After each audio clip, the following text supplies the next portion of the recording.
As the clock strikes 7, the vibes are alive. Oh, shit. Inner circles here, where voices thrive. Turn on your screens, let the magic unfold. Listening and healing as stories are told. Come one, come all, this is your time. No topics too tough, just heed the calls. From mental health woes to justice we seek. Together we rise for the strong and the meek.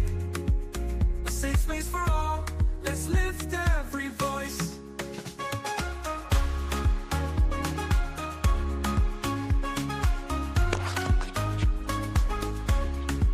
In a circle podcast where hearts unite. Sharing our truths, bringing hope to the light. Community strong, we're never alone. Together as one, we've created a home. With laughter and love, we break down the walls. No topics too tough, just heed the calls. From mental health woes to justice we seek. Together we rise for the strong and the meek. A safe space for all, let's lift every voice. So join the conversation, let's set the tone. In a circle podcast where love is well known.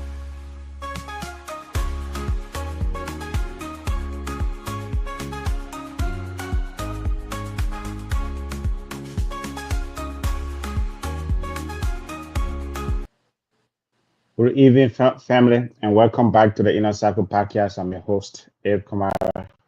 And tonight, we were supposed to discuss a very, very interesting topic, have a very special guest. But again, right, life happens.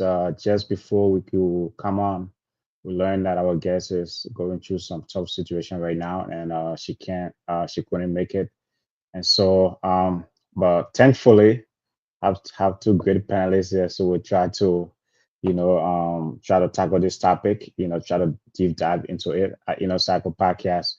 We are not afraid to talk about things here, So, as I said, we should have a special guest here who is going to be walking us through the state of, Black indigenous, Peterson, how you call it? Because when People it of comes to color. Yeah, okay, when it comes to people of color.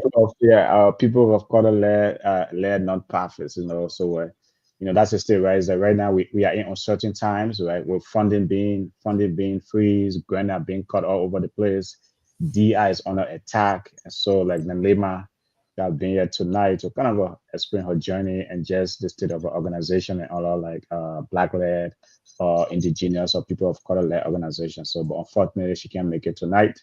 But as I said, right, we have two special panelists here, our usual panelists. Again, I'm your host, Abe Kumara. And please, you can join the conversation by calling our number 952-594-5154, or you can put a comment in the chat.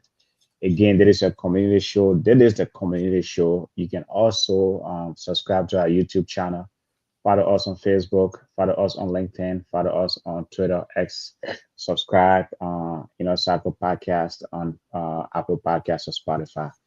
With that, our topic tonight is the state of Black, indigenous, and people of color led nonprofits. So, Peterson, man, first of all, I'll start with you because what is this? What is the whole? Let's start with the biopic stuff. Right? What does it mean for me when it comes? I'm not really up to speed with this whole with these DI stuff at times, So my apologies if I don't know what it is, but what is it? What does it mean? Good evening, gentlemen. Thank you. I'm Peterson from just outside of the Windy City, Chicago. It's good to be on the show. Our thoughts and prayers go to Ms. Nelima. Hope she goes through whatever situation she's in right now. And welcome to the show. Please, your contributions are welcome.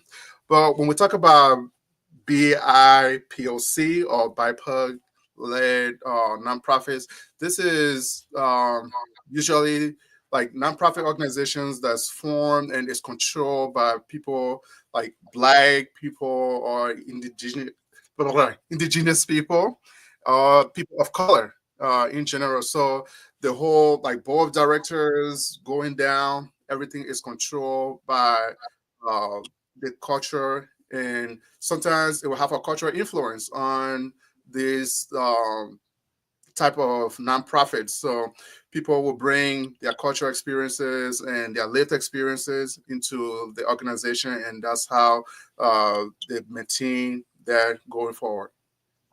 Yeah, thank you so much for breaking that down for us, for breaking that down for our audience, because I said, right, but these are organizations, though, that are going through a lot right now. It's like, especially with the new Trump administration, where they have come hard against, organization led by people of color. Mel, what impact you think that is having on our communities? Like, we are immigrants, we are people of color.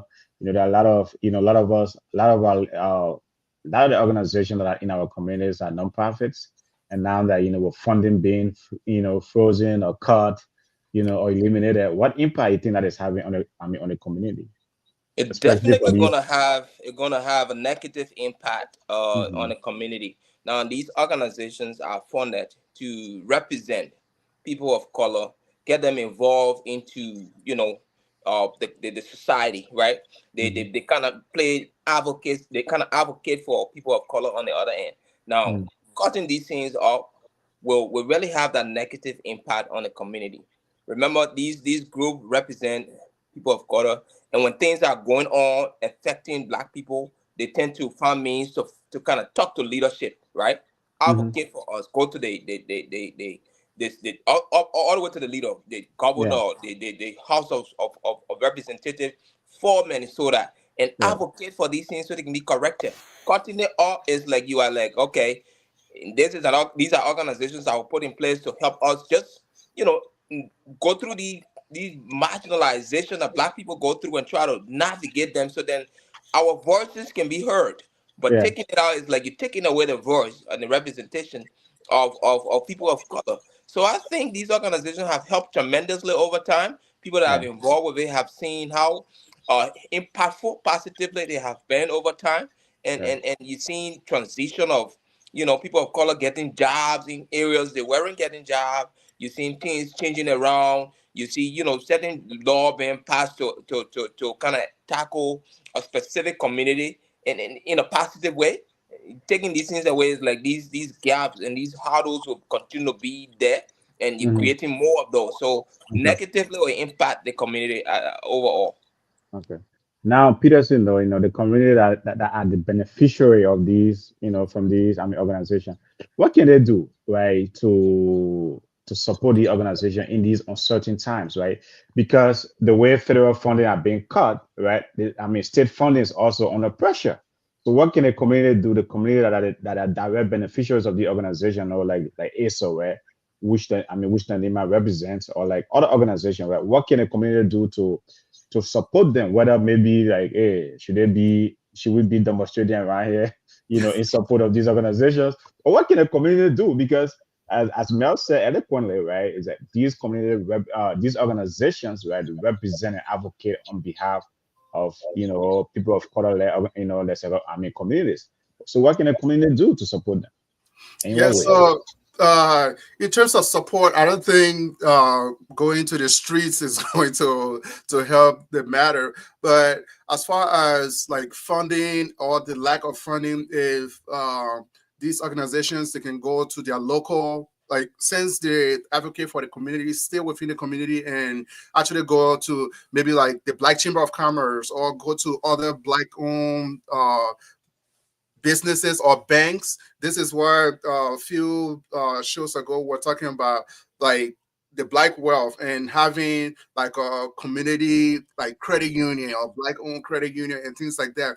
So when the source of funding that is the primary source for these organizations when is either being frozen or there's some restriction, then they can go to their local like credit union and they can still continue their business because they are in the community. You don't want to leave the community and go somewhere else to go look for funding. But the community as a large can support these groups by going and patronizing this business. But once again, it's something that in our community, especially like immigrant communities, we like to go outside of our community when it comes to maybe finding resources or shopping or finding things, services that are located in our community. We rather go outside of the community to find. So these organizations that are catering to the community, if we know about them, instead of almost like minimizing their impact on the community, we need to go to them so that, because if we are supporting them, we will not need to go elsewhere to find support. Okay. Well, Mel, though, right? As I said, most of the organizations, well, most of the organizations in our community, they are what, non-profits, right? They are not for profit, right? Well, I mean, I think the point Peterson is trying to raise, it will have a for profit based in our community. Obviously, we should support that. I mean, we don't do that enough, right? But these are non-profits, right? And they get their funding mostly sometimes from, either from local government or from the federal government. Most of them from the federal government. And right now, that is, as we have been hearing, right? Is like that's being cut. Those funding have been squeezed or have been eliminated, right? If that funding is not coming, and these organizations are obviously, as you stated earlier, right, is going to impact their services. What it is that, should we be, again, we come about, should we be writing our representative? I mean, Peterson said we shouldn't get in the street and demonstrate. But what else should we be doing, right? Because you cannot go support them financially, right? And we don't have the infrastructure. We don't have banks in our community that will give them a lifeline. We don't have these things are absolutely missing in our community, and that's a challenge for us. It's been a challenge. But what else can we do, right? Should we be, we are citizens too, right? And Yeah, what else can the yeah. community do to support these organizations? Let's look at the historical context of these organizations, right? They were Mm-hmm, established for these marginalized communities, like the Black community or people of color community, right? mm-hmm, And when we speak of marginalization, it comes in various sectors, right? mm-hmm, Including education. You know, mm-hmm, people not being educated, people that are within these communities, not having adequate and efficient education, employment, employment disparities, right?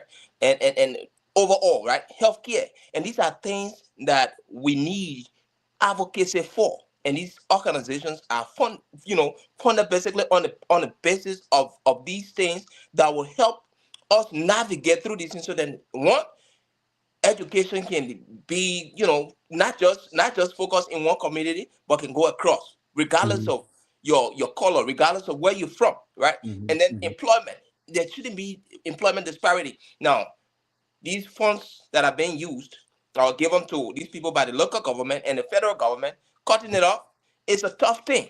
You know what I mean? It's very tough. Now, you cutting off the lifeline of such organizations that have been so impactful, that getting people involved, that kind of reduce, protests, that Mm-hmm. reduce people speaking of racism in America. You Mm-hmm. cutting that off, it's like we're going back to where we were. There have been Mm-hmm. a historical context to these things. So Okay. what we can do as people of color that have experienced marginalization in different areas is now this leadership that have seen the positive impact it has had or had over the community over the time. I mean, not just community, but I mean people of color should bring these things and speak up the embodiment in terms of the positivity they have on the community, and they have over people of color. Talk about the impact. These are things we were doing, and these are changes we've made on the basis of this organization.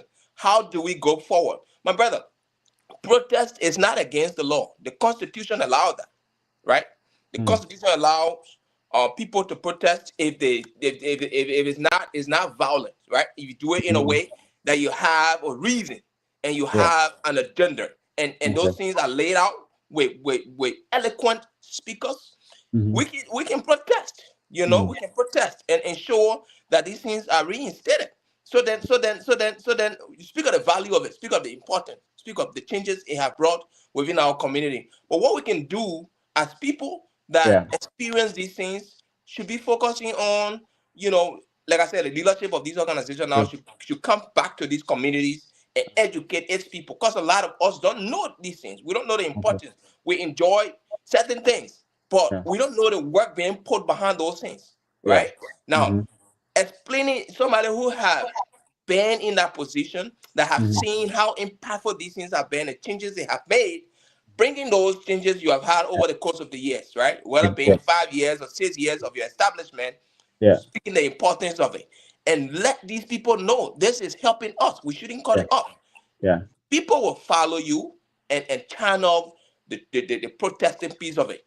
But Okay. I think as a community, we should representation is key, and these Yeah. are organizations that will put us in a position of us being represented in all sectors, education, health, and I mean key sector, right? Like Yeah. True. employment as well. And Yeah. in terms our community can get better, and when that start feeling marginalized, and always talk Yeah. about how this great USA is got a lot of racism going on. Okay. Peterson, right? How can this organization adapt, right? I mean, adaptation is going to be a key here, right? How can they adapt to this current environment, right? It's like, what means, right? And how can they adapt to this current environment? Because hey, the environment might be here for the next 4 years, or as we have it in shadows, right? Maybe for the next 8 years, who knows, right? No one knows what's going to happen in these United States these days. So it's like there's so many, but how can they adapt, right? I mean, these are serious challenges for them. Is there a way that they can adapt to maybe continue providing the vital services that they provide to the community, or how can they do that? Yeah, I mean, adaptation and like flexibility is it should be a norm for any organization that wants Mhm. to be successful. And but for these BIPOC led organizations, in order to continue providing services, yes, they need to adapt, but they need to go back to their foundations to say, okay, well, our primary reason for bringing for this organization, what services are we providing? Is it Mm. something that uh, is it just geared towards one group of people or certain social sector of the population or something like that? But and then also the primary funding source, they cannot just depend on government grants, for example. So if one source is probably limited, then they need to come up with strategy to say, okay, well, are there other resources around? Are there other funding sources that we can tap into so that we can be able to continue the services that we have? And like Mel said, if the community knows the value of this organization, Mhm. of course they're going to come out and support. And like he said, and we say this many times on this show about having the rightful representation, especially for immigrant communities, and that will fall into what we're talking about tonight, as far as like minority owned or black owned Yeah. or indigenous led Yeah. organizations. Yeah. You need to have representation out there. But when it comes to like what's going on now, even if you have somebody like in Washington D.C., or you have somebody in the public eye that is representing you, if something comes across as maybe an executive order, or it comes that something that your hands are tied, you have nothing Yeah. to do with them. You just need to go to your secondary. If this was your primary source, then go to have a backup plan. You can't just have all your eggs in one basket when you form an organization to say, okay, well, this would be our primary funding source. You need to have other sources. The thing is though, right? Is like, should we even be having organization focus on, like DI initiatives, right? Like the whole biopic stuff. Should we have organization, or it should be more like what services are you providing to the larger community? Whether it be an immigrant, whether it be a people of color, whether it be a Caucasian. Should we just have organizations, right, that are just serving the population? Shouldn't be specific to any group, because I think that these are these are some of the problems the administration have. These are the things I think the administration seems to have problem with, right? You have groups or you have organizations that are just serving specific population, and their argument is they are discriminating against other folks. What will you say to that? No, I wouldn't say it's discriminating against other folks, because uh, you have to realize that these organizations, they came about because those people that they are serving, those were Mhm. being discriminated against, or they were being Mhm. marginalized or disenfranchised. They were not part of like the broad agenda. Yeah. So if we have other organizations within like your broader community, Mhm. even though those resources are there, there will be like loops or hoops you have to jump through to get to those things. So that's Mhm. why most of these organizations came about to say, okay, how can we hasten that process instead of you waiting months or years to get access to something that is so close to you? How can we make it so that you don't have to go through all those obstacles? That's how this came about. But now, yeah, I do see a lot of things, a lot of memes on social media and other places about Mhm. people like, oh, okay, well, if you have Black History Month, why can't they have like White History Month and things like that? So it, I would say the same thing, right? It's like if you have Black History Month, they don't have what History Month, they don't have, maybe Chinese History Month, whatever, right? It's like, I don't think like these things should be specific, right? But that's just my personal take, right, But Mel though, right? And like with the environment for these organizations, right? And for these organizations, it is what it is. It's very challenging. Peterson was saying, right, that federal funding is being cut or reduced, right? They should go to other sources. But even, can you hear me? Mel, Mel, can you hear us? Peterson, can you hear me? yeah, I hear you fine. Yeah, I think Mel has problem. He says he's not hearing. But um, so as I was saying, Peterson, is that you said that you find other sources, right? I mean, Right. what other sources? Because And if because the you whole hearing it? Okay. yeah, yeah, I Yes, can hear you we now. hear you Yeah, fine. we can hear you now. The I'm not sources that hearing I it. Oh, you cannot hear it. Oh, okay. You will come back. can you hear me, Mel? I think it's me, not it. Okay. Yeah, we hear you. Mel, can you hear me? Yeah, I'm hearing you now. I'm hearing you. Okay. Sorry. Okay. Sorry. Yeah. So as I was saying, right, Peterson is saying, they should go, to other sources. Right, most of these nonprofits, there's only like few sources. You either go to the government, to the state, or to foundations or these different, or to these different private companies. Right. But all of these private companies are running away from the whole DI initiatives, right? Or anything that has to do, everyone is running. Everyone is that anything that has to even like anything like this, right? Biopic or whatever it is, right? Like organizations, right? Companies are running away from it. Corporate America is running away from it. So where can these organizations go? Where can they go to get like secondary funding? Yeah. Yeah, you say organization running from them, but there are reasons why these organizations that were encouraging these things. Because on the onset, when DEI was established, a lot of them were flying with it, right? Why now, right? There are reasons, and that reason we're not going to dive into it tonight. We're going to Mhm, focus on what we focus on.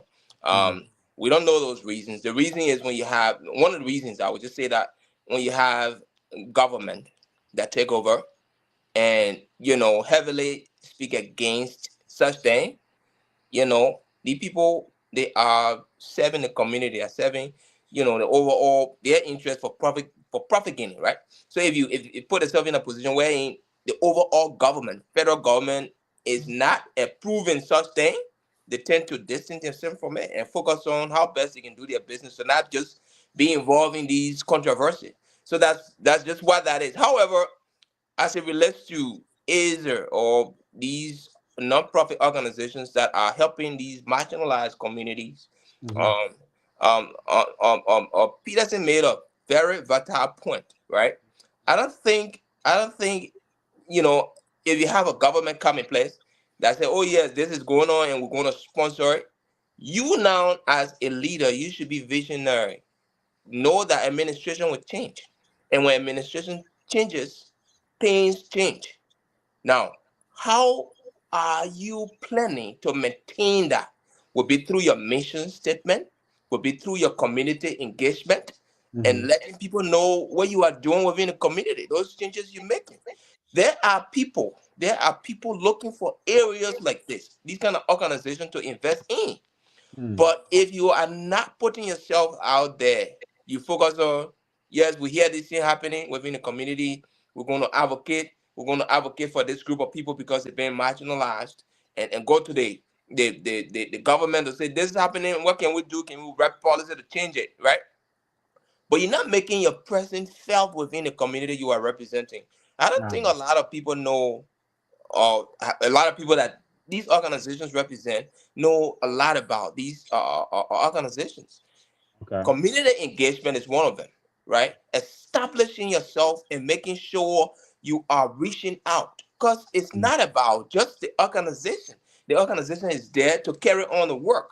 Mm-hmm. But then, who are you representing? The overall reason for what you were established, which I kind of refer back to your mission Yes. Mm-hmm. and why you established. These things should be put in place wherein you are engaged within the community and talk about changes you've made. And also Sure. establish your own funding program wherein something is coming within based off of what you're doing, not just looking for grants or Uh, waiting for handout from the government. And at the end okay. of the day, this is what we're going to be dealing with in the future. Like Yeah. new government take over, and like this thing came about on past administration. I don't think I can take care of it. And now you go back to where you were. Now you start advocating and waiting again for another administration to come in. That'll be another 4 years. So you Yeah. don't want that. You want to have a clear vision. You want to Okay. be engaged within your community. Yes, there are challenges, and these challenges have been there from Martin Luther King's day, right? The key Okay. advocate for these kind of things. They have been there. But over time, they're very successful. Money Okay. is important to run organization in this modern world we in. So Okay. I think the way to do it is to first, when you establish these kind of organizations that representing specific group of people, you should make that mission known. And that mission is to advocate for people that have been marginalized and Sure. ensure they are getting those overall benefit that other community are getting, that they don't have to struggle with. So then there will not be disparities between people of color, right? And it should be known. So Okay. establish yourself in that manner. There are people within this community that are waiting to support these kind of organizations. Yeah. Well, folks, tonight we are discussing the state of Black, indigenous, and people of color-led organizations. We should have a special guest in Nelima, but unfortunately she had an emergency, so she couldn't join us. But thankfully, right here at Inner Circles, we can make things work. We can make things work on the fly. We have two great panelists. We're trying to take a shot of this to see what it is these organizations are currently going through, and you can also participate. You can be part of this conversation by putting a comment in our chat or calling our number 952-594-5154. Our prayers are up for Nelema. We hope she feels better, whatever it is that she's going through, and things like that. So, but one of the administration arguments, right, as you said, like especially like in these challenging times, right, they are trying to cut and Mel, you raised an interesting point, but I'll come to that. I know, yeah, before even I go to the four ways and abuse, right? Because that's the whole argument about, all of this cut and all those stuff, right? They're trying to cut for waste and abuse. I don't know what that is, but hey, but that's the argument they are trying to make for these funding cut. But Mel, though, you raised an interesting point, right? I mean, ACER, one of the things they said they have done, right? They said they have recently established a community center or business hub let's say like in Shingle Creek. You live in Minnesota here. You know what Shingle Creek is. Yeah, it's in the I think Broken Center, Broken Park area, right? So you haven't heard about it. You don't know about such an initiative, or have you heard about ACER before? Have you heard about this organization? And the point I'm trying to drive there is like you raise an interesting point. These organizations sometimes, right? The community they are serving do not know about them. Is it the organization for or it is a community fund? Are the I mean, is that which way is it? You want me to take that? I would take it. Yeah, take it because you brought it. I mean, you brought an interesting point. Yeah, you brought an interesting point. I think it's both way. I think Okay. it's both way. Both Mhm. way in a sense, we as people that at within these groups or these marginalized community, we sometimes don't care about knowing about things that will benefit us. We play deaf ear to it. We focus on ourselves, our individual self, instead of looking at a group holistically. Uh, Okay. but it's the organization for to sometimes for not doing a lot of work with engaging with the community, right? In a Like if you sense, talk about engaging, like how do these organizations? I mean, the ASO, as I said, right? They have gone according to that history, they have gone to the state capital, getting some funding. They have worked with, I mean, the federal government or other institutions that have gotten from funding. Come back to the community. They feel that they have, they are engaged. They say they are engaging the community, but so it's like, yeah, you is see, that's a problem right there. If they feel they are yeah. engaged with the community, going to the state and the government to advocate for programs and things, great. But overall, who are you representing? The people that feel marginalized, the Mhm. people that are in these less fortunate communities. Mhm. Now, I am in the Liberian community, my brother. I've gone to a lot of these multiple gatherings. Mm-hmm. And you know where I heard about ACER? You'll be surprised. Right. You'll be very much surprised. We have Right. a panelist, I'm not going to name her, who works, who know about this organization and talk a lot about it when I came on in a Cycle podcast. Okay. I have not seen, Okay. I'm not saying they're not going in the community, but Yeah. like I said, these multiple gatherings, soccer field, community activities, and engagement and stuff, university gathering where I haven't really seen prior to this person talking about it. I just mentioned one of our panelists. Mm-hmm. I have not heard about ACER. Neither have I heard about the Black Indigenous People of Color organization, right? Yeah. Yeah. It's just recently I've heard about that. So that's why I'm talking about now. They are established on the basis of these things that are happening in the community. Yeah. What are they doing to make sure that people that should be aware of what they are doing are aware of their mission? And that's where I'm coming from. Mm. Great job on their end. Mm-hmm. Fantastic job on taking on this initiative and Mm-hmm. working on policies and things that will impact the community. Perfect. But these changes are made, people's lives have been impacted positively, Mm-hmm. but they don't know the work that been done behind those things that happen. Yeah. And that's where I'm coming from. So Okay. now if you just do a little bit of community engagement, little bit of going around making sacrifice, it's hard. I know they are. You have people being aware of what's happening and what leading to these changes happening. Because over time, at some point in time, certain jobs, remember, Black person finish school, you can't even get a job, especially somebody from Africa.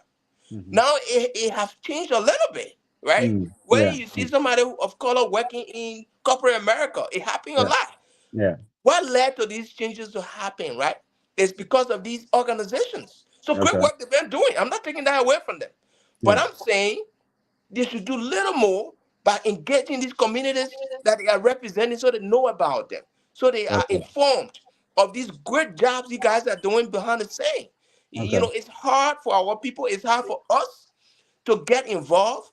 But I Yeah. think when we see an organization that is gearing to just doing good and representing us, there will be not everybody, you're not going to get everybody on board, but you have people that will see the mission and support it in a sense. So Yes. yes, to Okay. answer your question, AB, your initial question, it's on every side of the aisle. So the people Okay. themselves need to try to get involved. The people themselves need to try to support these organizations because they're representing them and advocating for us. And overall, the organization that is established to look at these things holistically Yeah. to try to do a better job to communicate their mission, communicate their successes and things they have Sure. done over time.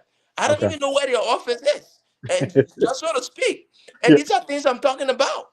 Okay. So yeah, that's just what I would say, and we can continue here from now. Yeah. So Yeah. Yeah. both Yeah. sides of the Yeah. aisle Yeah. should Peterson, before you play a come in, better part. Peterson, before you come in, before you chime in, let me just throw another angle there. I mean, the community engagement you're talking about, it's about marketing. How can these organizations market themselves to the community they serve, right? Is it like, do they need to maybe take up ads on TV or on radio or on Inner Cycle podcast, right? Because we do reach a lot of folks, right? I mean, but what can they do to maybe market themselves to the community? Because I mean, to Mel's point, if Mel doesn't know about ACER, ACER claims to be having an enormous impact in the local community here in Minnesota.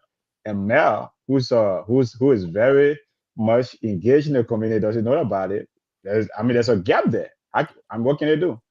Yeah, so your question goes to the point I wanted to make to add to Yeah, what Mel yeah. was just saying. Actually, like whenever there's some big event that is planned within a community, so during the time of elections, or let's say midterm, or any type of election, or year before that.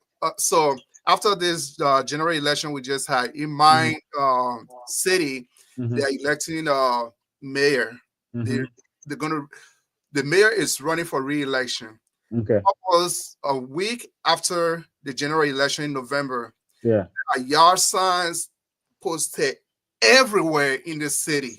Okay. Re-elect the mayor. Re-elect the mayor. Re-elect the mayor. The election haven't come yet, Okay. but they do that. So if you drive to your house, you go to the grocery store, anywhere you go, you see this sign, it's going to be like, oh, okay, well, this person is on my mind when election time comes. So is when we're talking about community engagement, it's not, we're not talking about like go door to door and knock every single door, but there are other resources you can use to reach the masses. So Mm-hmm. like that was a good great suggestion. Come on Inner Circle podcast and tell us about this organization, because if people within the community that this organization and other organizations are serving, if they Mm-hmm. don't really know much about the organization or they don't know about it at all, then they're not going to feel that impact. They will not feel like, okay, well, this is for me, or this has any impact on Mm-hmm. me or my family. But Yeah. if you are in the community, I mean, utilize uh, your members, because most times these organizations have their members, their staff, they are within the community that they serve. But the work they're doing the background, and then like Mel was saying, ACER, they said what, African Career Education and Resources Inc. That's what they are, and Mm-hmm. a community organization that was funded by African immigrants. So they Mm-hmm. serve the community. Their main focus is like economic and community development, and then housing justice and so forth.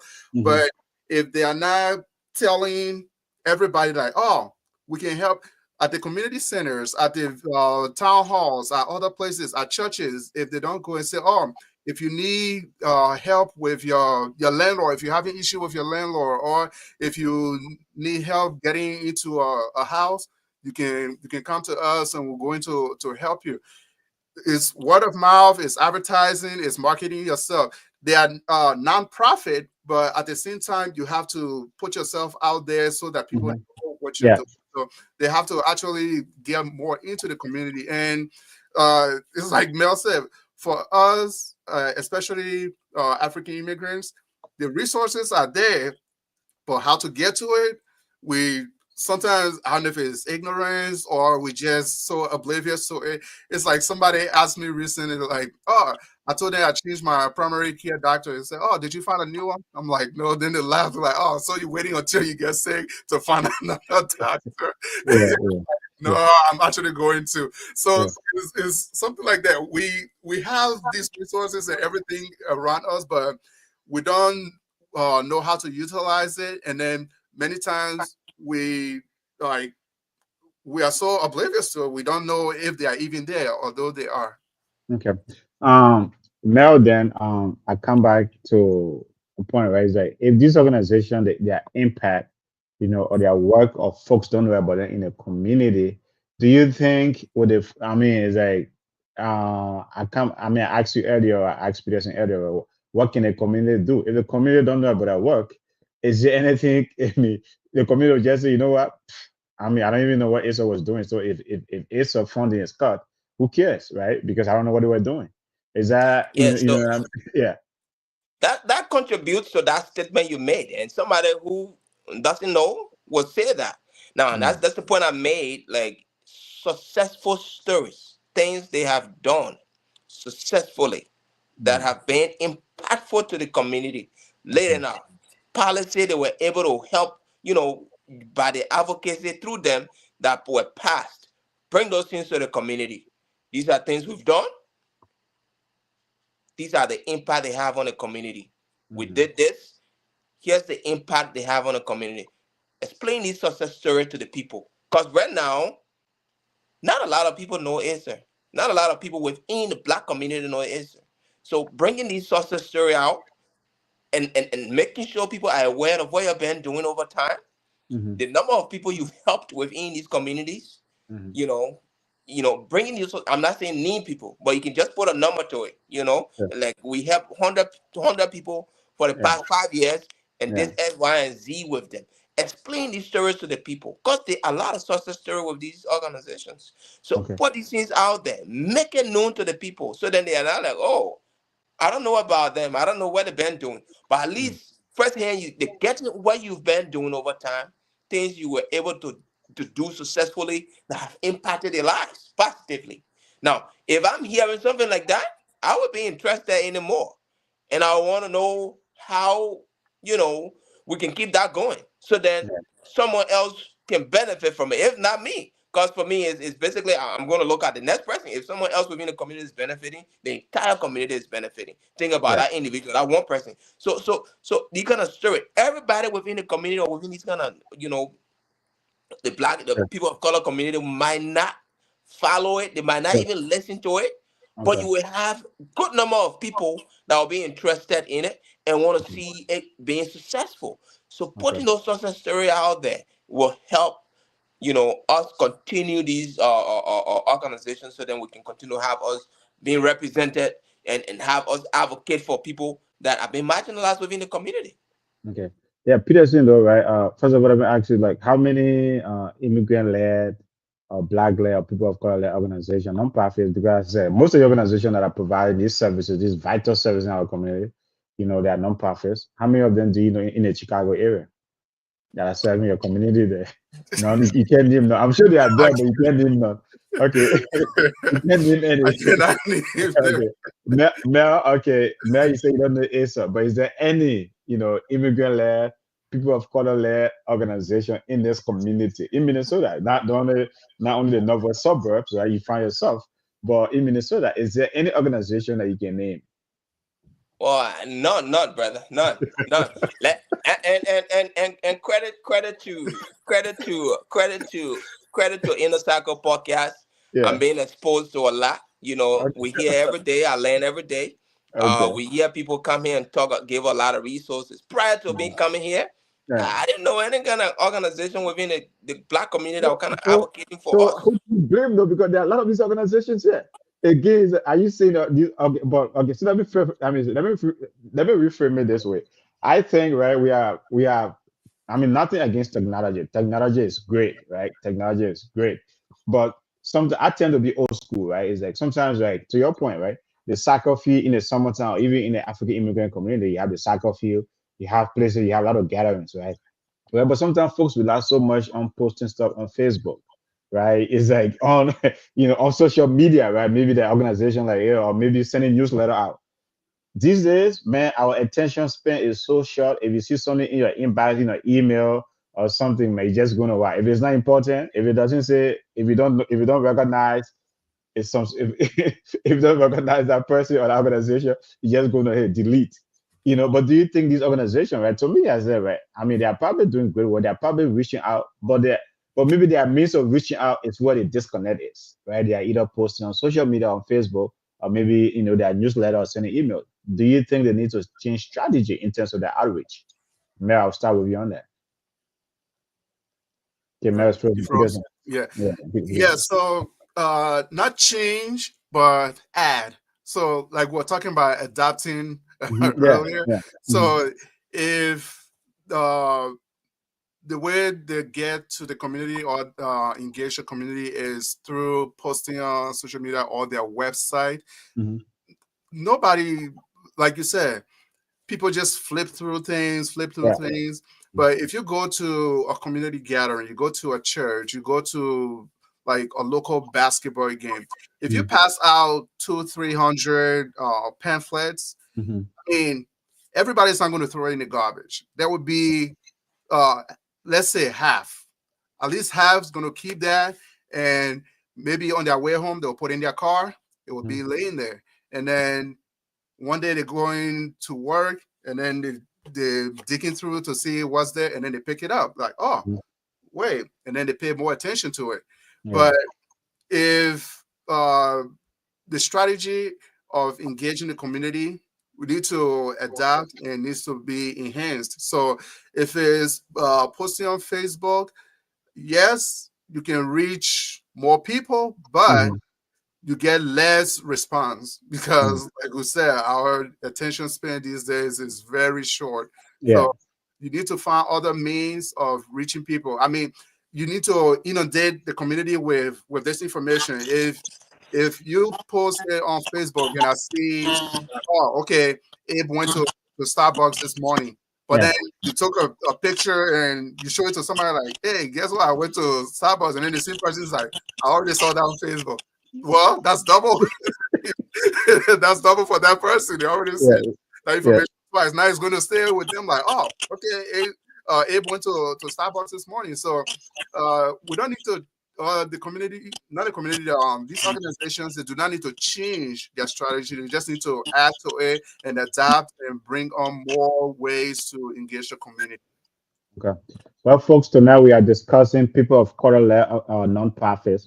People of color-led nonprofits, right? These nonprofits, they are going through a lot right now, right? And in the last 3 months, since the new Trump administration came, Trump 2.0, they have been, going after organizations. They have been going after agencies. They have been going after universities. In the Columbia, Harvard. You name it in the organization, right? So funding is being cut. Funding is being eliminated. Grants has been taken away, and especially people of color-led nonprofits, where they are going through a lot right now. So tonight we should have had a special guest, Nelima, who leads one of the leading nonprofits in the state of Minnesota, ACER. But unfortunately, she has an emergency, so she could not be here with us. But fortunately for us, Circle, right, we don't run away from topics. We try to discuss topics, and two great panelists here with me, trying to get through this thing. Mel, what's about the administration argument that this thing here is not against anybody, right? It's not, yeah, DR is a component, but not so much about DR, but it's just trying to eliminate fraud, waste, and abuse.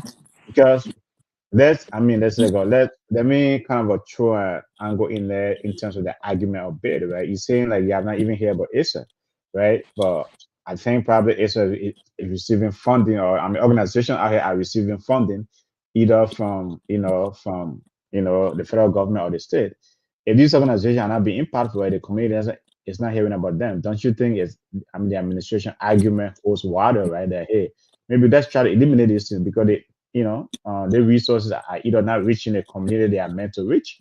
So let us cut the waste out of it, right? Let redirect those funding where it is needed most. Hey, great question. Great question. I was just waiting for that. I was trying to touch you a little bit, but I'll say this, all right? When you're solving problem, you don't just jump to solution, right?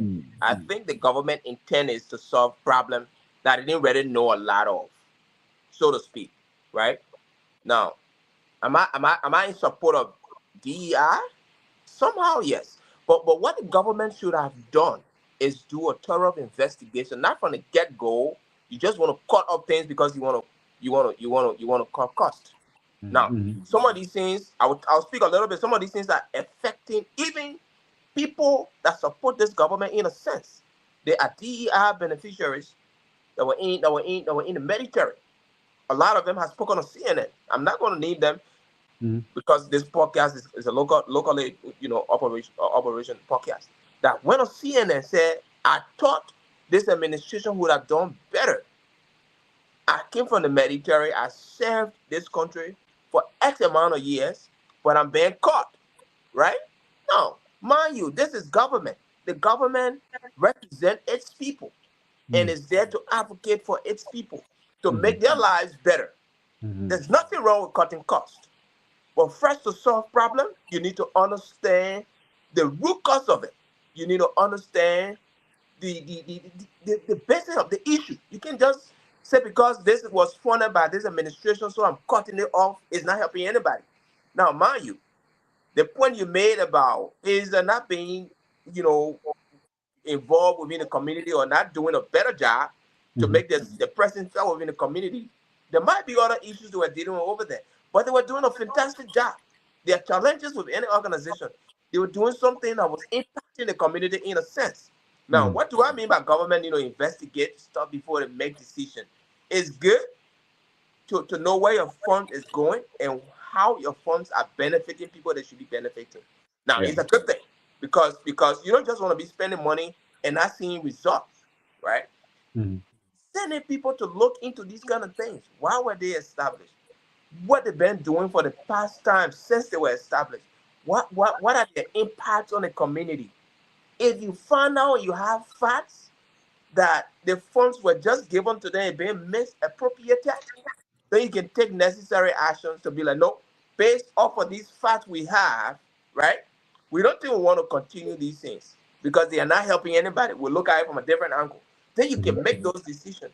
But a lot of these cuts have a negative repercussion and negative impact on people that they have positive impact. We've seen these, we've heard these things happen over CNN. So the government should, one way or the other, should try to do a thorough investigation, come up with root cause analysis, do forgery analysis, and come up with yes, this is what we found, have facts, and then speak to the facts.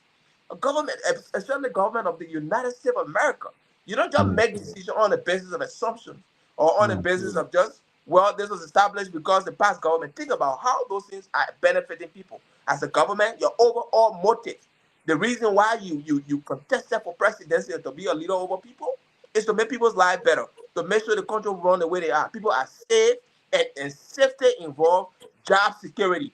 These things created jobs for people. How are these people helping within this organization? What are their impact? Find out those facts first before you cut it off. But without that, you make a lot of mistakes on it. Once you assume to make decisions, you make a lot of mistakes. And that's why I would say to that, okay. Well, folks, tonight we are discussing the state of people of color-led nonprofits. So you can contribute to the conversation by putting a comment in the chat or calling our number 952-594-5154. But Peterson, though, should this be a wake-up call? As I said, we Black folks, especially the African immigrant community, right? Maybe immigrants, or immigrants are very resourceful, would like to establish businesses, but it seems to be common in the African immigrant community, where in that we gear so much toward nonprofits. Why is that? I mean, should it be a wake-up call, right? Are these things okay? It's like it depends on either the whims of corporate America, the government, and things can change anytime, right? It's like, should we be moving towards more for-profit businesses, right? Because we have a market for that. Why is it that we are so we always like to run towards nonprofits? Should it Yes, be so should this be a wake-up call? I I'll say not necessarily, because immigrant communities, all these like minority-led organizations, a lot of it come about because of the background of the uh, the leadership of people Mm, who start these organizations, and especially like African immigrants.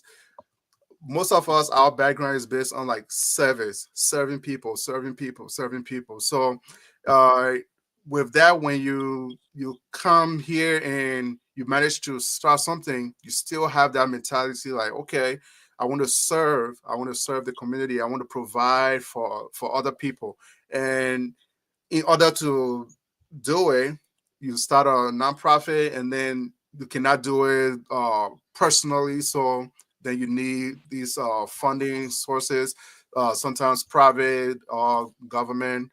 But we are more geared towards nonprofits because we are like service minded, or my brother's keeper, taking care of somebody. So we just don't do such a good job trying to say, how sometimes they say, oh, if you give something to somebody, you want to like tell everybody like, yeah, I gave this to that person, I gave him a gift. That's what we don't like to do, to like put yourself out there. So, and it's impacting the nonprofits, because a lot of them are doing a lot of good work, they're doing hard work, but like Mel said, we don't put the success stories out there like, oh, we helped these many people, because we don't want to take the glory for it. So it keeps us like yeah. humble, Yeah. but at the same time, in order to get better community engagement, we need to put ourselves out there to actually, not like boasting or like gloating, like, yeah, we help this many people, but yeah, we need to put these out there. So, like the question you asked, Mel, so if the government or your source of funding, if they say, okay, well, let's do an audit, we give you this much. How many people were you able to help with that in whatever way that you service your Yeah. community? And then if you bring that data, the, they have no reason to say, oh, okay, well, we're going to cut the funding because you're helping people. No, they don't Yeah. know that whether the organizations are helping or not. This is why they just cut everything across the board. And like Mel said, the even within the community, if somebody is establishing something and you need to give time. You need to actually do your investigation to say, okay, well, who is this impacting? How many people have you helped who you are supposed to? And then you can make a decision from there. Okay. Well, I mean, the thing about it, right? Sometimes in our community, I know that we are putting the owners, or like the burden, the burden on these organizations to come to the community. But what it is, like sometimes in our community, especially in our African immigrant community, right? Is you have the noisy minority. I would like to call them the noisy minority, right? The party folks, right? You Right. know, the folks who are into all these gossip, stuff, right? Or maybe into politics back home. You have them dominate our space, right? So you have these organizations, right? It's like you have the organizations. Sometimes, they are. It's like even though they are reaching out, but they are drawn out, right? It's like no one is listening to them. Okay, the community sometimes you have folks might rather go to, I don't know what's your local club in Chicago there, your African your African club in Chicago there, Yeah, I'm whatever not it a is. club goer, so I Yeah, will be yeah, yeah, there. or here, right? Is that you have folks, looking forward to Jumbo every weekend or something, or maybe like, tuning into Spoon TV, right? Trying to follow like brain politics back home, or whatever the latest gossip is, or shadow rappers and things like that. But they are not focusing on what really impact the community, right? They don't Right. really folks are not paying attention to it. These organizations are there. Sometimes it just takes Google. I mean, Mel is that I'm surprised, or Peter is that I'm surprised that you guys say it just takes Google, right? To say, hey man, what African immigrant communities are, or Google what African immigrant community exists in Minnesota. And you have a list of them. We don't do that. We are not taking the initiative, right? It's like, so as much as we're trying to put a burden on the organization, isn't it about time though that we start looking at ourselves and say, man, what can we do to start, like, what are the resources that folks that look like me have in this community that can tap? Isn't it time that we start taking that personal responsibility, Mel? We do, but We again, do. if How? no, Because I mean, I said it just took a Google search to know how many even immigrant led organization. You go there, you type Google, or even chat GPT, you go there, type that thing, they will list it for you. Bump. all right. I think it's And you on If a if daily if basis. guess where I'm and you going? said you Guess don't and you guess said you don't know. So it's like then guess. you do. So make it make sense to me, Mel. It's on How? a I need to know will. basis. I will.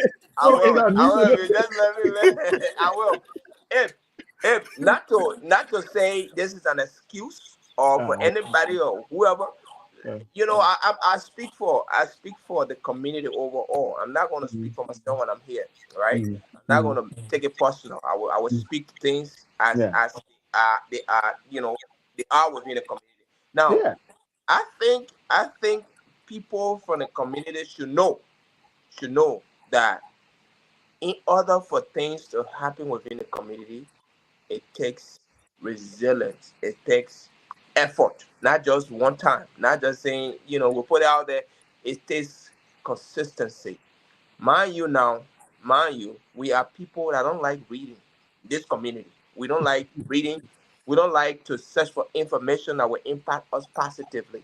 Mm, Mind you now. But an organization that wants to oversee things that impact such community should have something in there within the establishment, community outreach program, or this department is geared to just do this, right? mm, Their mhm, function is to make sure they reach out. Their mhm, function is to make sure people know what we do here. Their mhm, function is to make sure reaching out to the person, this is what we have. Oh, if you need legal advice, if you need, we can get the things they do. I'm not saying they do have legal advice in that area. mhm, I'm just using that as an example. mhm, mhm, mhm, Reach out to these people. The fact that you know where you're from, you know your people, you know how they are, you know them, right? And you are part of an organization that represents them. Your work is to ensure, try your possible best. You're not going to get everybody on board, but you're going to get good number of the people on board. And that's where I'm coming from. I'm speaking from the committee for the people, mhm. but I'm not going to speak for myself. So, So, so, what- so, so what, uh, what accountability? You see, he's trying to speak. What accountability does I mean? Do the people have? Right? The people we should, just the said people it. should have some skin in the game, right? Because these are We organizations that are going out there, getting resources, advocating on behalf of the community, getting those resources, bringing it. They are putting it to they are spreading the news, right? The community is not, seems not to be interested. Where is the accountability? Because to me, I've said it many times. I mean, you guys know my political views. You guys know what I say on many things. Sometimes I think the problem in our community, sometimes you say you're not trying to give excuse for the community, but I think that's what it is, man. It's like sometimes we like to give excuses. Oh, it's like this person is not doing enough, or the system is. But some of these resources or some of these things are available to us, but we don't know. So where's the accountability, Mel, we from we the hold we community? hold each. I think if you kind of the question you asked it tie into your first question you asked. So Yeah. each party has a part to play here. The Mhm. community has their role to play. The organization has its role to play in bridging that gap. There's a gap that is not being bridged here. In Yep. bridging it, the organization need to play their part, and then in turn, the community need to play their part. It's just the community engagement piece. It takes a lot of work. That's the most challenging piece. Getting your people on board, right?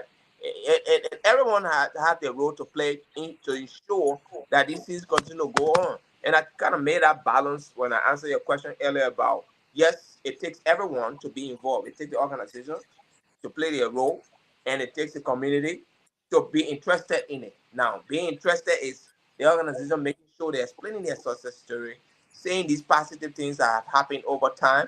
I don't think somebody will want to disassociate themselves. There'll be few, but not everybody, right? Want to disassociate themselves from something that is successful, that is impactful, that is driving positivity. You will have people that will be interested. But Yeah. if these people don't know, how do they get interested? And that's Yeah. where I come from. So each aisle has its role to play Sure. in ensuring the success of this. Okay. Well, to me, right, it's like the reason why, I think, Cyber Podcast is doing a good work because our focus is on America. It's on North America. It's on the United States. Right? Because like I said, a lot of resources for all immigrants have come here. This is where we live. This is where we have our family. And sometimes I feel that we are so distracted. Either we have, I think we have talked about this before, we have one foot in, one foot out. Or even when we are here, right, our focus is on different things, on gossip that doesn't impact or benefit our community. It's on the party, right? Is that am I going to the club this weekend or what's going on this weekend? And like what are there's something going on that's impacting, right? Like now, right? Like, I mean, a lot of these cuts, right, is going to impact our community because most of them are affecting, right? As like, non-profits that are led by what people of color. And these costs are coming, right? These services are being cut. It's going to impact us. But you don't even hear our community even discussing it, right? If you listen to our community stuff, right? Most of the chatters, I mean, it's like people are tuning into like, someone is here like tuning into Spoon 24/7. I want to dude, you live here, you pay your taxes here, right? You do everything here. Why should you be concerned about what's going on in Nigeria or in Accra or whatever, right? Or in Monrovia? Your focus should be here because this is where you live your life. This is where you pay your taxes. But I think, as much as these organizations are trying their best, I just feel sometimes our community we are so distracted, right? And you guys are saying, hey, the organization should play a part. But Peterson, so how effectively, right? What effective strategies can this organization develop, right, to try to rally the community behind them? Because I mean, as much as they need the community also need them, but everybody needs to be singing from the same playbook. Yeah, that's true. But at the same time, like what Mel said, in the African immigrant community, a lot of people do not like to search for information. The information is, and especially the day and age we live in the information age. Anything you want to know or learn is just at a stroke of a key, you will be able to Mhm, find it. mhm, But those are not things that are important to some of the people in the community. And those who want that information, they need it to be readily available for them. So there are people in the community that like want these, but sometimes they don't know where to go or where to where to look. But if the organization, if they are coming to the community, and like you said, if they have just specific department, like Mel alluded to say, okay, well, this will be the outreach. Like most churches, traditional churches, when they start with say, oh, outreach ministry, this one, women's program or men's group, this. So the outreach ministry, their Mhm. job, like during the week, go out to different places within the community and pass out information, Mhm. And like I said earlier, if you go to a big gathering and you pass out these pamphlets, I mean, everybody that's going home, they're not going to put it in the garbage. If you give out 200 pamphlets, at least 50% of them we like keep it with them and take it. At least it will make it to the car. If you take Mhm. it home, it will make it to the car. The Yeah. rest of them will put it. They might throw it in the garbage. But if you find a strategy that works, then you try to enhance it and say, okay, how can we optimize this strategy so that we can be able to reach more people and get better responses? This is what marketing people they do. These are the plans that they will have. Okay, how many calls are we going to make? Okay, how many of those calls will turn into a callback? How many of it would be like, okay, well, we want to see a product, and how many of those product showing will turn into potential sales, and then how many of them will turn into actual sales, and then what's the revenue? So you need to have all these like plans so that you can say, okay, if we go out to the community, if we try reaching through social media, or if we try one way and it's not working, what other strategies can we use to engage the Yep. community? Look at other successful organizations, black owned or black led or indigenous people or people of color led organizations, and try to uh, I won't say copy. You can copy it, but find their strategies and say, okay, well, this worked for this person. It might not work for you, but you can still implement it and see if it's something that works for you too. So, as far as having a effective strategy, I don't think one strategy works for Yeah. all organizations. So each one needs to find that strategy that works for them. Okay. Well, folks, tonight we have been discussing the state of people of color organizations, especially nonprofits. That's a common thing in our community where, our folks, love to establish nonprofits, but these organizations over the last 3 months have been going through a lot of challenges. Funding grants have been cut by the federal government, even the state. There are some challenges there. There are some state facing deficits and things like that. So these organizations, right? And then not only that, not only the funding, they are also being challenged by the whole DEI, right? Corporate America is running away from them. Now the Trump administration is running away from them. So it's like, I don't know how they are surviving in these times, right? So tonight we have been discussing the state of these nonprofits. Tonight we should have a great guest, Nelima, who's the executive director of ACER. My man Mel live in the States. He doesn't know, he had never heard about ACER until recently. But that's fair. That's fair, things like that. But that's what we have been discussing tonight. This is a 1 hour show. So we'll try to wrap it up. We can go all night. Hopefully, we have given you some information tonight that have helped you, right, to educate you about not only ACER, but all of these organizations. There are a lot of them out there. I have told my Mel and Peter said they should just go do Google search, man. They will learn about all these organizations, right? And that's what folks need to do out there. Go and do a search, right? And there are some black-led organization, people of color organization that are fighting for housing justice or economic justice or whatever, maybe for jobs for black people or whatever, funding for healthcare and things like that, right? There are the organizations out there.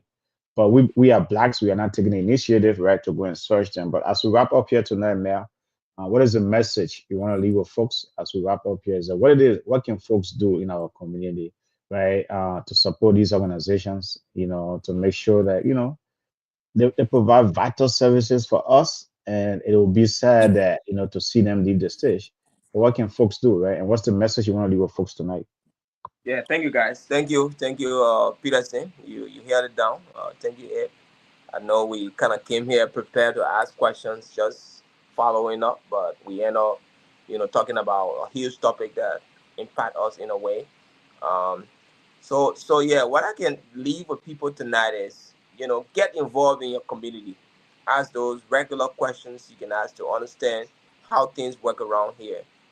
We have ACER here that been involved within the community, been taking on, you know, policy changes, working with government, both state and federal, to ensure things are changed. The narrative changed from just looking at us, the marginalized group of people, black, I would say, and having that those conversations. ACER been doing that. What we can do to help these people to continue to advocate for us is our involvement, right? Asking those necessary questions, going to these, gathering that they have, if they have any, going to their offices, asking those necessary questions, and see how best you can play your part. We need this, guys. We need this. Representation is key, and this organization is representing us through the help of going to the local government and also reaching out to federal government. Right? We have one of those ladies that come out our show, Hilda. She talks a lot about these organizations. Get involved, guys. Get involved in your community. Ask those necessary questions. And I would say to the organization too, to ACER as well, right? Putting your platform out there, speaking of your future goal. What are those things you hope to accomplish within the next, 5 years, right? How your outreach program, workshop when you have it, how you getting people to know about these workshops? How can they get involved to understand your mission, right? Do that as well. So the community in terms you can have not everyone, but you can have good number of people to get involved, so we can continue to have a representation. We can continue to advocate for our community. We can continue to talk about adequate education, employment, and ensure we have the healthcare services we need in the U.S. of A. I would say that tonight, guys. Thank you for just contributing. Thank you for listening. Thank you for just listening to us regularly, our regular audience and people that just continue to follow us. We're here. We'll keep on doing the little we know. We'll keep on asking questions. We all learn just by doing this every day. I think when we continue to do these things, just talking about things that impact us positively as immigrants within these United States of America, will help ourselves to improve, will help our community grow, and our upcoming generation will do better as we start these things. So get involved. Don't be a spectator. Be a participant. I will end with that tonight. Thank you, everybody. Thank you so much, the great Mel, for that great closing. Peterson, man, that's why I've been discussing this, and I'll encourage you as well, man. There should be some great nonprofits in Chicago. There, just do a Google search or ChatGPT or whatever it is these days. Folks search information on, right? But just do that. But man, as we wrap up here, man, what message you want to leave with the audience tonight? One, two, what can the community do to support this organization? Because as I said, right, whether you agree with the current politics or whatever your political view is, right? These organizations provide great services, vital services to our community. What can we do as a community to support them? What's the message you want to leave with folks tonight? Yeah, thank you, gentlemen. Thank you, Mel and Abe, as always. Thanks. And everybody who follow along, who's going to see this later, I want to say thank you. And Miss Lalima, sorry you didn't make it here. We pray that you recover so that we can see you another time. But as I close, I just want to say, in terms of like ACER and other Black-led or people of color-led organizations, not only in Minnesota but in other places. Mhm. These organizations are doing, a lot of them are doing great work within the community. They need to engage more into the community, and it's a homework for myself and other people that don't wait until you need like the service before you search for it, because many times that's what we do. If we need something, that's the time we're like, oh, okay, well, where can I find this? Where can I find this? And within that, like you're struggling around to find things, you sometimes forget like where the information is. But if you have your plan, okay, well, what can I do about housing? How can I get better access to healthcare? Even if it's not minority led or Black led, there are nonprofits within your community and resources that you can always tap into. These resources are all around us, but many times we do not like to engage them. So just go out, and we have the information device like readily available in all of our hands. So it's not other places like you say you have a button phone. Everybody have a smartphone.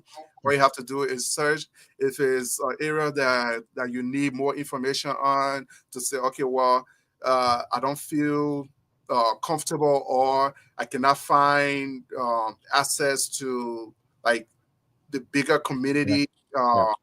programs.